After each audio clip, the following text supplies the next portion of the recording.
really on camera now. Oh, I really? What?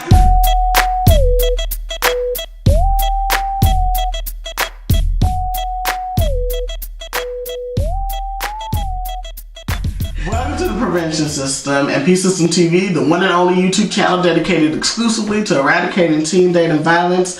Ooh, I got some on my soul today. I got a testimony. I got to tell y'all. We got to talk, YouTube. We have got to talk. Because I had an argument with a friend of mine. And the argument was about being in an abusive relationship where the man is beating on the woman.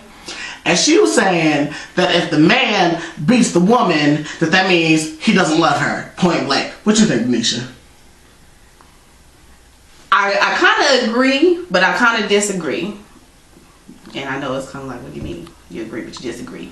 But I mean, you know, I think it depends on the man, you know, because some men do it and they really don't care. And then some men do it because that's what they know. That's how maybe they've seen violence growing up. You know, maybe their mom was a victim of domestic violence and their dad did it to her.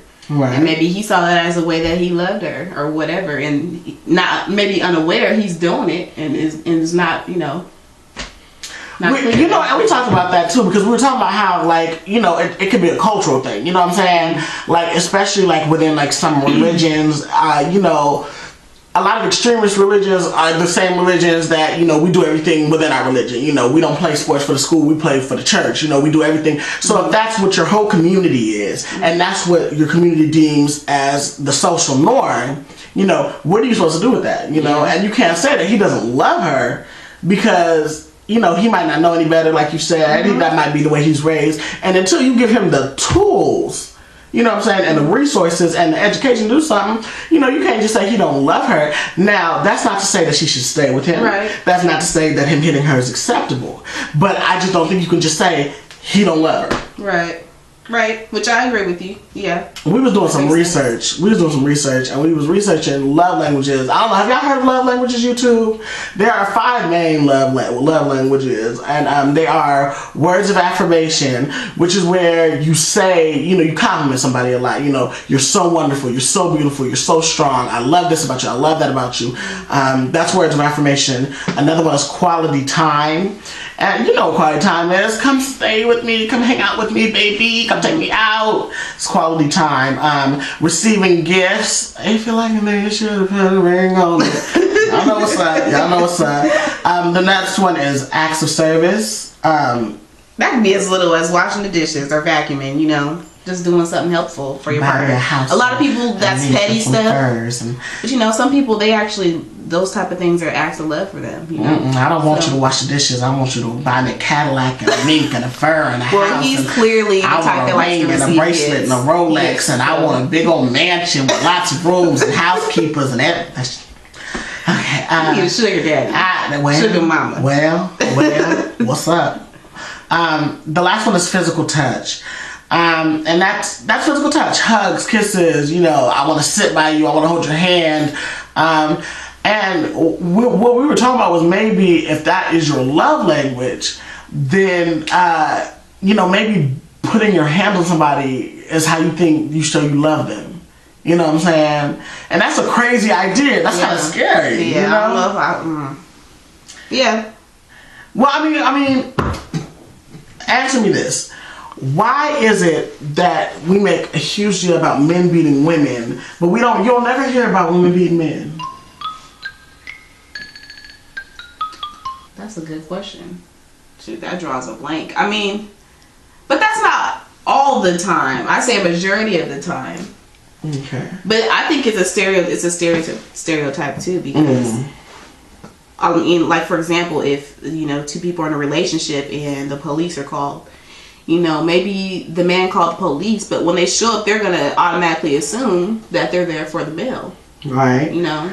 They gonna ask her a bunch of questions, you know. And think he's the... Yeah, I don't... And it's true, because it's like, you know, the police are gonna get there and, okay, what happened? Ooh, okay, you hit him upside his head with a skillet, but did he hit you? No, he didn't hit me. Okay, did he restrain you? Right. Okay, well, we gonna arrest him. Right. But she didn't hit him in the head with a cast iron skillet. Yeah. So I think it's. But you know what? Sometimes it's not even always about the physical thing when it comes to stuff like that. Sometimes some women just nag. You know, I hate to say it, you know, but sometimes they do. Sometimes they just really keep pushing that button. Baby, you know what I mean? Why you not spending time with me? But look, that's kind of like the Rihanna. I know this is old, but that's kind of like the Rihanna and Chris Brown situation. Like we always heard, oh, Rihanna, she's the victim, and you know. But if you look at her interview, I don't remember what the lady's name was. Barbara Walters? She was talking about. I think it was Barbara Walters. I think it was, yeah. And they were sitting down talking. If you notice, Rihanna kept saying, I just wouldn't let it go. I just wouldn't let it go. You know, she kept saying that. So it's like, what were you doing? You know, that you just couldn't let it go. What did you say? Because you had to say, you saw the picture. Yeah, you know what? And I agree with that, but at the same time, she may have been out of pocket, no doubt. Okay? But at the end of the day, that girl's face should not have looked like that. Yeah, but I also believe that some people black out. And I do believe that that's probably what happened. Because when I look at Chris Brown, I do not see that. And I can say, and see, that's a stereotype. And that goes to, I think a lot of times when we see relationships, we make assumptions based on how the couple looks. Oh, they're both really attractive. And Chris Brown is really pretty. When I say pretty, I mean, he's just a pretty boy. He has a pretty features type of thing. And so you don't look at him and see monster. Now, if you see a big old 7'9", what's the last king of Scotland? Idi Amin, what's his name? Forrest Whitaker looking guy, and his wife says, oh, we're having issues, you automatically assume because he's big and he's, but Chris Brown is, small and pretty, so we assume what their relationship But not even just that, because, see, I wasn't just going off of his appearance, because what was it, like, I don't know how many months it was before that he was just on the show talking about, Wendy Williams. Oh, my mom was a victim and I would never do this to a woman, but then it's like down the line you're doing it. Right. So that goes along with that's what I was saying, when you see something going down, sometimes you do it later unaware that, Right. And I understand that, but you know what, and this is why I think Rihanna was messing up, is that there had to have been, you have to look for the identifiers. Here at the prevention system, we always say, look for your warning signs. Look for things that say this relationship is unhealthy, extreme jealousy, etc., etc.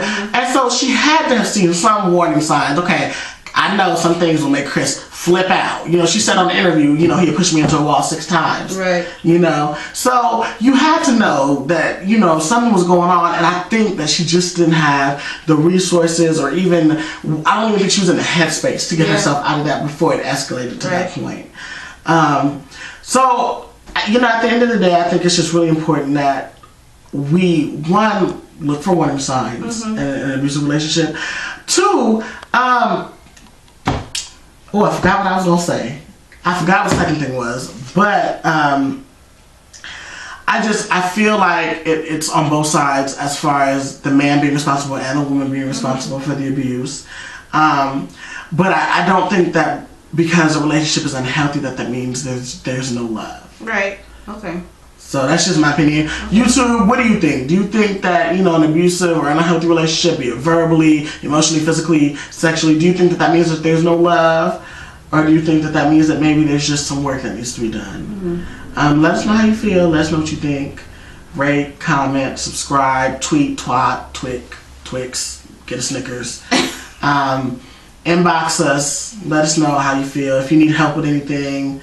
And you know what? Later on, we do want to do a show where we're actually just responding to questions that people may have. Whether you're in a relationship, or a friend or somebody who's in a relationship, or maybe they just have a problem they're going through. It's a back and forth thing.